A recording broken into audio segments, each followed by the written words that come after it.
Okay, third time is a charm. I wasn't recording. My name is Jason Wampler. This is another episode of Dinosaur Psychology. I'm gonna make it real quick because this is the third attempt. Um, anyway, um, okay, conflict resolution. Be peaceful, be firm but polite. Don't give in to a bully. Don't give them your dignity. Don't give them any ground. Don't give any reason for bullying you more or disrespecting you. If you stand your ground and you be firm and polite and tell them, look, I'm taking a hardline stance on self-defense. If you attempt to assault me, I'm gonna arrest myself from the situation, or I'm gonna end up pulling out my 3-inch folding knife, which I sleep with, and I'll end up stabbing you as many times as I have to neutralize you. If you bleed out and die, well, that's a byproduct, or that's a what do they call it? That's a consequence of your attempting to assault somebody you don't know and you won't have the right to touch. Because one human being does not own another human being. One human being doesn't have the right to assault and batter another human being. The other person who is being victimized has the right to fight back to save their own life by any means necessary. And I can't pick and choose about how hard I'm going to stab someone if they attempt to attack and beat and kill me, which has happened a couple times in the past couple of years. So, I'm not encouraging knife fighting or violence, but I'm encouraging this. Conflict resolution means being firm but polite, being congenial, being respectful, but standing your ground as well. Don't give them more than what they're entitled to. Make it clear that you're going to stand up for yourself. Stand firm and erect. Stand up straight and look them dead in the eye, and do not waver in your stare. And stand very still and listen attentively. Then clearly communicate several things to them, like, I understand, I apologize for what offense I want to call you. However, this is what you did that made me get up my hind legs, and this is the stance I'm going to take. If anybody gets physical with me, and if they don't like it, well, that's just too bad. Because if somebody's trying to drown you in a pool of water, and you fight back, you pull out a knife, and you stab them in the stomach several times to keep them from drowning you, and they get shocked, or if they get hurt, and their family gets just torn apart by the fact, how dare you stab that person, my son, while he was trying to drown you in the pool. Well, that's just something they're gonna have to grow up and learn about. It's called self-defense. So violent conflict is ugly. However, don't be the cause of the fight. Be the solution to the conflict resolution before it becomes a fight. And you can do that by using your words, by talking things out, and showing the other person you care about them, you respect them, you understand them, and you apologize for any misunderstandings they may have had, the impressions you might have given them that indicate that they were disrespecting you, or that you were disrespecting them or their family or their mother. I had an instance this morning when I confronted one of my roommate's brothers, and I explained to him very clearly, I took care of my mother, my dear mother, Deirdre Wampler, may she rest in Jehovah's memory, God's memory. I took care of her for the last 20 years of her life. She was used for medical target practice. I believe I mentioned this before. And I loved her very much. And I explained that to my roommate's brother. I respect women. I love women. I was raised by my mother and my grandmother. So I respect your mother as well. I didn't want you to misunderstand that. But I brought out a couple of key points, and I'm not going to back down. When I know somebody's wrong, or they do something stupid, or they act stupid, or they've done something to offend me, I'm going to let them know.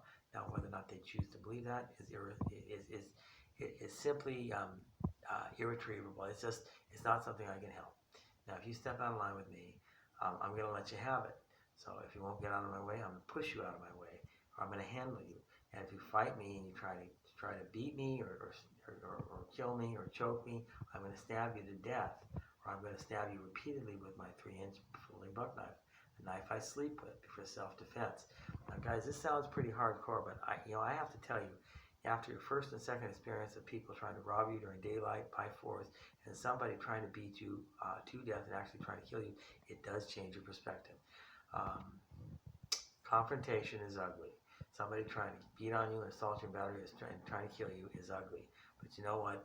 Your life is just as important and valuable to you as their life is to theirs. So, unfortunately, the term it was neither him or me does apply with a vengeance. People don't like that, but what they don't realize is until they're in that exact same situation, they won't have that particular type of seasoned perspective. They won't have that experience to alter and season their perspective. Then they'll change your outlook on self-defense. I'm not for or against the death penalty. All I support is Caesar's law, and a land that supports life sentences or the death penalty, which is called capital punishment. I only support Caesar's law, which is local law, state or federal law, in the case that comes to bear on that particular criminal's case. Now, there's a lyric from a song from a favorite band of mine that says, "Is any killer worth more than this crime?" Now, this is a hardline stance for those who do support the death penalty, but since the death penalty is a hot button issue, let's talk about it real quick.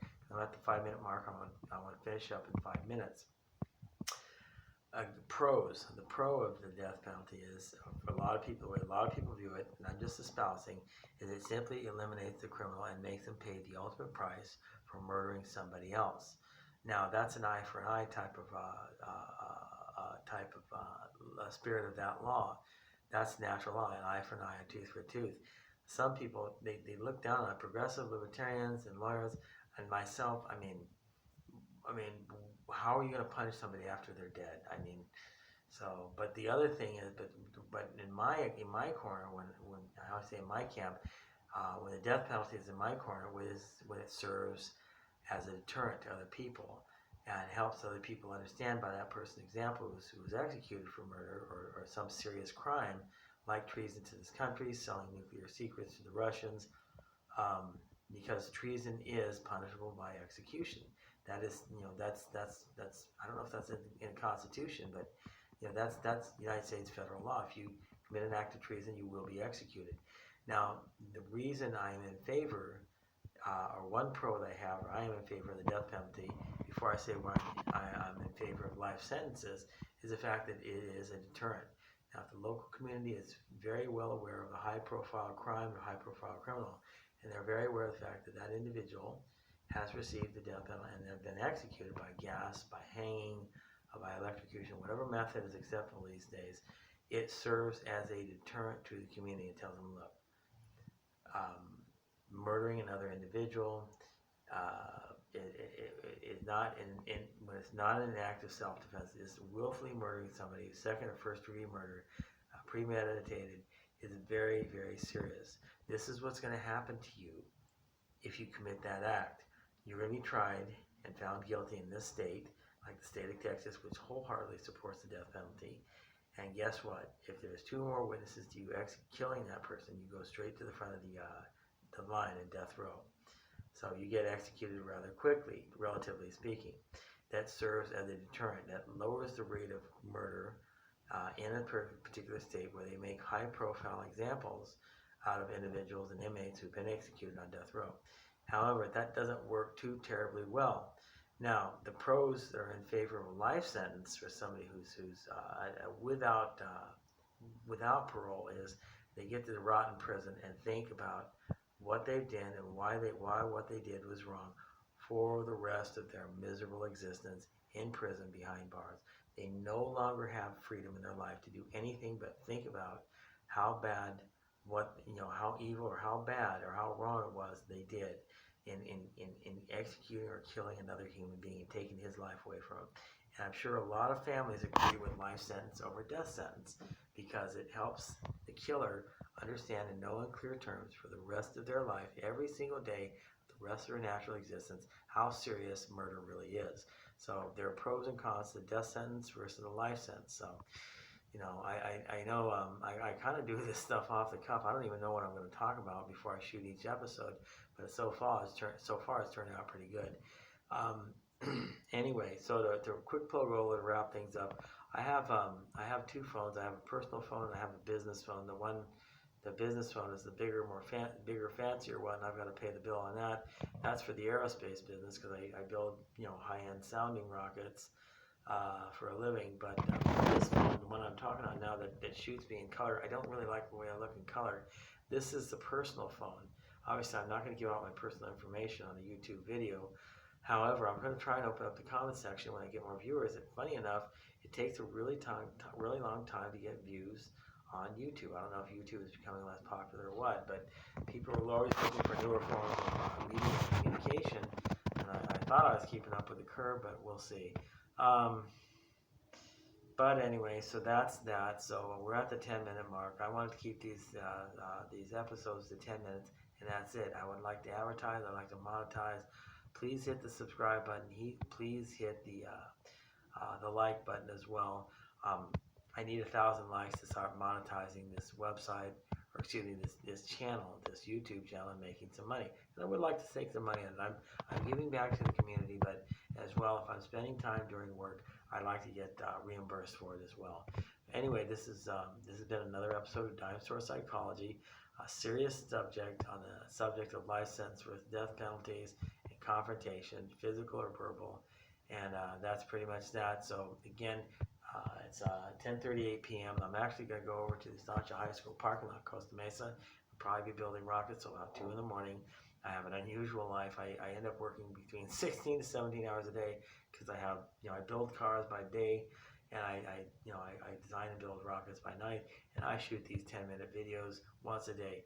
So I'll tell you what I'm going to do. Go back to my regular schedule between 10 a.m. and 11 a.m. tomorrow morning. That'll be Friday, January the 22nd, 2021, and we'll have another episode of Dime Store Psychology, and we're going to talk about a variety of subjects. I want to get back to the subject of helping a lady folk out to understand men.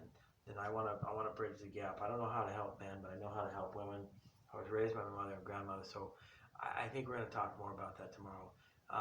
Probably every other episode, I want to talk to the lady folk in the audience and help them along with changing their thought processes as regards to communicating with men, so as to better establish their own position in this world with the other half of humanity, that the men, and get the respect you deserve, and get the pay you deserve, and get the kind of effect you deserve out of men. All you have to do is adjust your approach. So change your appearance, adjust your approach, shore up your thinking and your intellect, come across more professional and menacing but friendly, and bare some teeth while you're at it. But we'll see you tomorrow morning. We'll talk about that, okay? You folks have a nice evening. Thanks for watching.